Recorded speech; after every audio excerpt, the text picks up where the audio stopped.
దేశానికి నేనేమిచ్చాను అనేటటువంటి భావనతో అందరూ ఉండాలనేటటువంటి ఒక జాతీయ నాయకుడు చెప్పాడు. ఇప్పుడు మన రిపబ్లిక్ జనవరి 1న డిజిటల్ రంగాన్ని కొరకు ఇప్పుడు మన కలెక్టర్ గారు మొదటి కంటింజెంట్ని ఇన్ఛార్జ్ వైఎస్ఆర్కే ప్రసాద్ గారు రెండవ ఏఆర్ కంటింజెంట్ని సమీక్షిస్తున్నారు. వైవి శివప్రసాద్ ఆర్ఎస్ఐ రెండో కంటింజెంట్, మూడవ AR contingent civil contingent Prem Kumar SI garu దీక్ష. నెక్స్ట్ కంటింజెంట్ హోంగార్డ్ కంటింజెంట్ దగ్గరికి,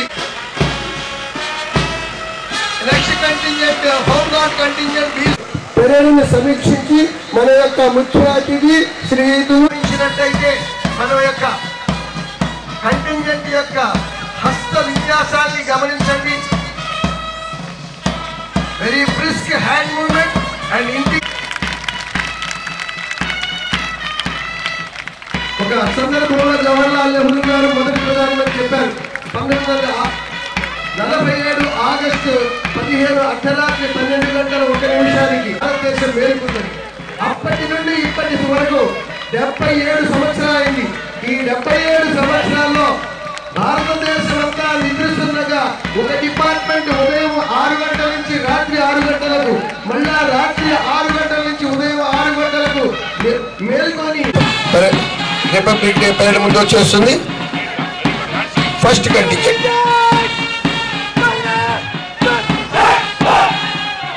second contingent incharge MV Shivaprasad RSI republic parade ముందుకు వస్తుంది. Civil contingent Prem Kumar SI, fourth contingent women PC contingent Firoz Fatima SI Deeksha, fifth contingent Samba Nayak SI. అద్భుతమైనటువంటి వీరులైనటువంటి music విన్యాసంతో మన ముందుకు వస్తుంది. చక్కగా గమనించండి. కంటింజెంట్ మళ్ళా వచ్చింది. వారి యొక్క కాంప్లైంట్ చేస్తున్నారు. ప్రథమ స్థానంలో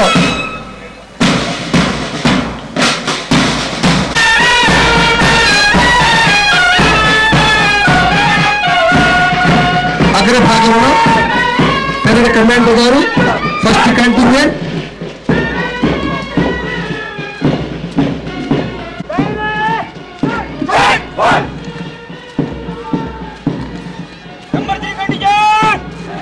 థర్డ్ కంటింజెంట్ ఎండి ఫిరోజా ఫాతిమా ఇప్పుడే పెరేడ్ కంటింజెంట్ లో బెస్ట్ షీల్డ్ పొందేటటువంటి